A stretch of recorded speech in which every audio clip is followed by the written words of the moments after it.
Em um país marcado pela revolução, pelo medo e pela promessa de um futuro utópico, um homem ergueu-se como um verdadeiro titã da história. Não por sua nobreza ou compaixão, mas por sua frieza, paranoia e ambição desmedida. Joseph Stalin, líder absoluto da União Soviética por quase 3 décadas, deixou um legado carregado de sangue, repressão e sofrimento. Nascido como Yosef Bessarionis Djedjugashvili, em 1878 na Geórgia, Stalin cresceu em um lar violento, dominado por um pai alcoólatra e uma mãe que o via como destinado a algo maior. Ele estudou para ser padre, mas acabou mergulhando nos ideais marxistas, tornando-se um revolucionário clandestino. Sua ascensão dentro do Partido Comunista foi marcada por alianças oportunistas, traições silenciosas e um talento singular para manipular. Quando Vladimir Lenin morreu em 1924, Stalin assumiu o poder. Não imediatamente, mas com uma paciência assassina, ele eliminou um a um os seus rivais, inclusive o brilhante Leon Trotsky, que acabou exilado e depois assassinado no México a mando de Stalin. Em pouco tempo, ele se tornou o ditador absoluto da URSS, e é aqui que começa uma das fases mais sombrias da história moderna. Stalin transformou sua imagem em um verdadeiro culto. Cartazes, estátuas, livros escolares, jornais, tudo exaltava o grande pai dos povos. Mas essa exaltação não era fruto da admiração popular espontânea, e sim da máquina estatal de censura e propaganda. A imprensa soviética, totalmente controlada pelo regime, só publicava o que convinha ao partido. Qualquer crítica era vista como traição.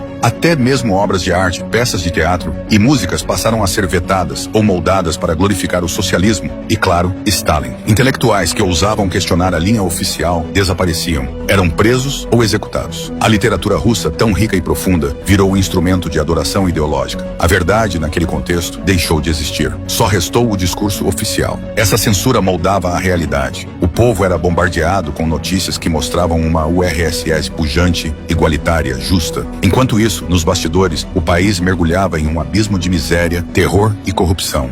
Vamos prosseguir, mas deixe o seu like e se inscreva no Personal do Saber. Obrigado. O socialismo soviético prometia igualdade, mas o que se via era uma elite política vivendo em luxo, enquanto o povo enfrentava a escassez. Os altos membros do Partido Comunista tinham acesso a carros, casas, comida e remédios que o cidadão comum só podia sonhar. Era o famoso igualdade para todos, mas mais igualdade para alguns. A burocracia era inchada e extremamente corrupta. Subornos eram comuns para garantir favores ou até mesmo acesso a bens básicos. As regras socialistas valiam para o povo, mas não para os líderes. A nomenclatura, como era chamada a elite do partido, vivia em um mundo paralelo. E não pense que isso era escondido. Muitos sabiam, mas o medo falava mais alto. Com o tempo, Stalin passou a ver inimigos em todos os cantos. Sua paranoia crescia, especialmente após a década de 1930. Nem seus aliados mais próximos estavam a salvo. O temido Grande Expurgo começou. Oficiais do exército, membros do partido, cientistas, camponeses, religiosos, qualquer um que representasse uma possível ameaça ao regime era considerado culpado por antecipação. Era um estado de vigilância total.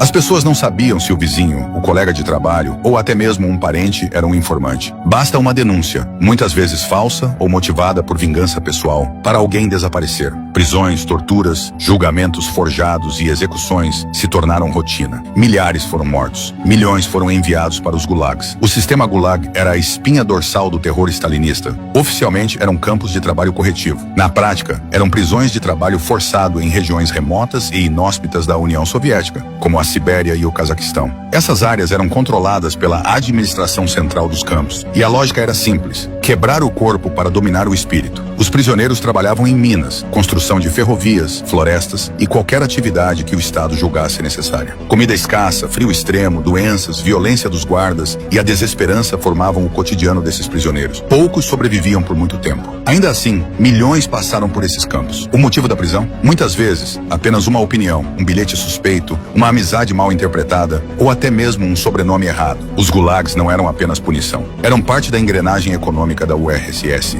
O regime usava mão de obra forçada para realizar grandes projetos, como a construção de ferrovias e cidades industriais em regiões remotas. Mas talvez o episódio mais cruel e desumano do governo Stalin tenha sido o Holodomor. Entre 1932 e 1933, milhões de pessoas morreram de fome na Ucrânia. Isso não foi uma catástrofe natural. Foi uma fome provocada, planejada, usada como ferramenta de repressão. A Ucrânia, com seus vastos campos férteis, era um celeiro do Império Russo. Mas os camponeses resistiam resistiam à coletivização forçada imposta por Stalin. Para quebrar essa resistência, ele ordenou que os grãos fossem confiscados, até mesmo os que os camponeses precisavam para comer. Cercas foram erguidas para impedir a fuga. O Exército Vermelho bloqueou estradas e controlava as vilas. Crianças, mulheres, homens, morreram milhares todos os dias. Os relatos falam de canibalismo, de corpos espalhados pelas ruas, de desespero absoluto. Estima-se que entre 3 e 7 milhões de pessoas tenham morrido. A palavra Holodomor significa em ucraniano morte por fome, e até hoje a Ucrânia considera isso um genocídio.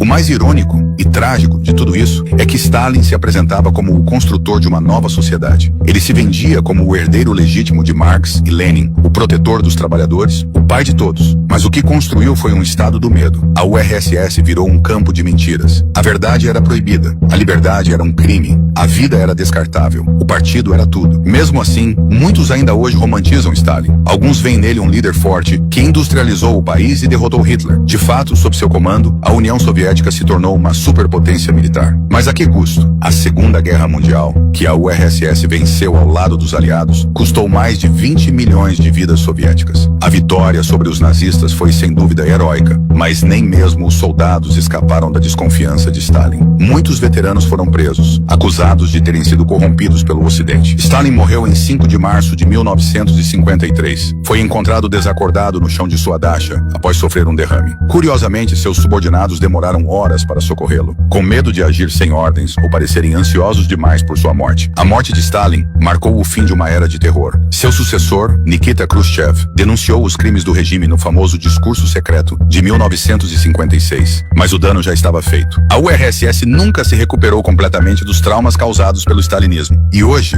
ao olhar para a história, é impossível não refletir. Como um só homem, com tanto medo e sede de poder, conseguiu subjugar uma nação inteira? Como milhões se calaram, ou foram calados, em nome de uma promessa que virou pesadelo? Stalin foi, sem dúvida, um dos personagens mais impactantes do século XX, mas seu legado é de horror. Governou com punho de ferro, mas também com sangue, fome e silêncio. Ao longo dos anos, tentou apagar os vestígios de suas vítimas, mas a história resiste. Lembrar de Stalin não é glorificá-lo, é alertar para que jamais o autoritarismo, a censura, o culto ao líder e o esquecimento da dignidade humana voltem a se repetir. Porque onde a liberdade morre, nascem os Stalins do mundo. Se você gosta de mergulhar em histórias que revelam os bastidores do poder, das ideologias e dos grandes personagens que marcaram a humanidade, então este é o seu lugar. Inscreva-se no canal Personagem